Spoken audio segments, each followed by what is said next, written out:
Hello बच्चों, let's see this question. Consider the following single step reaction. Gas phase में दिया हुआ है at constant temperature. 2a plus b gives c. The initial rate of reaction is recorded as R1 when the reaction starts with 1.5 atm pressure of A and 0.7 atm pressure of B.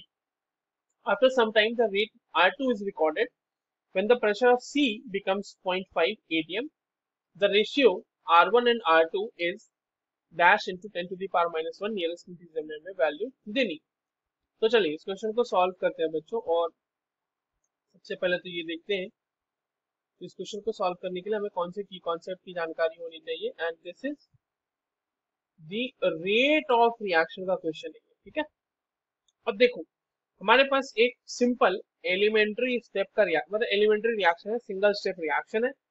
तो 2a gaseous plus B gases gives C gases. तो इसके लिए हम लिख सकते हैं rate is equals to K into concentration, या फिर इसको तो प्रेशर के टर्म्स में लिखेंगे. प्रेशर ऑफ A का power raise to the 2 and pressure of B, क्योंकि उसका स्टोइचियोमेट्री 1 है.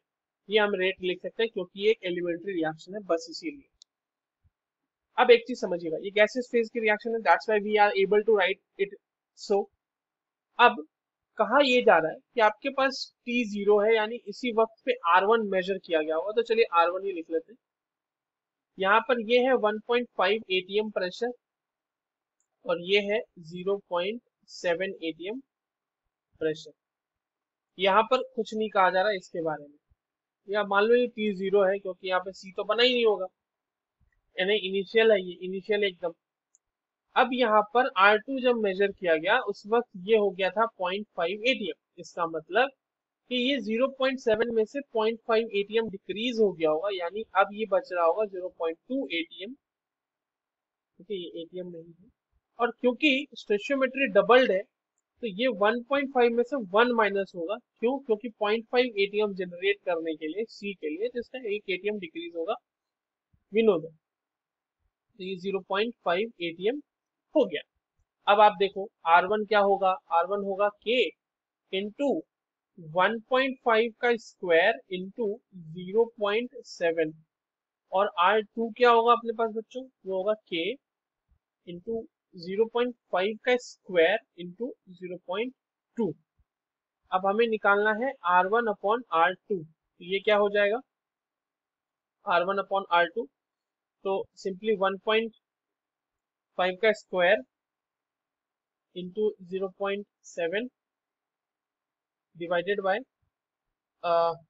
0.5 का स्क्वायर इंटू 0.2. तो अगर आप ध्यान से देखो तो ये बेसिकली अपने पास ये ऐसा आ जाएगा 1.5 डिवाइडेड बाय 0.5 का स्क्वायर इंटू 7 अपॉन 2 एंड ये अपने पास आ जाएगा 3 का स्क्वायर यानी 9 इंटू 7 अपॉन 2 विच इज 31.5. अब 31.5 को 315 into 10 to the power minus 1 भी लिख सकते हैं और यही तो हमें फिलअप करना है इस फिल इन द ब्लैंक्स में. So the correct answer for this question will be 315.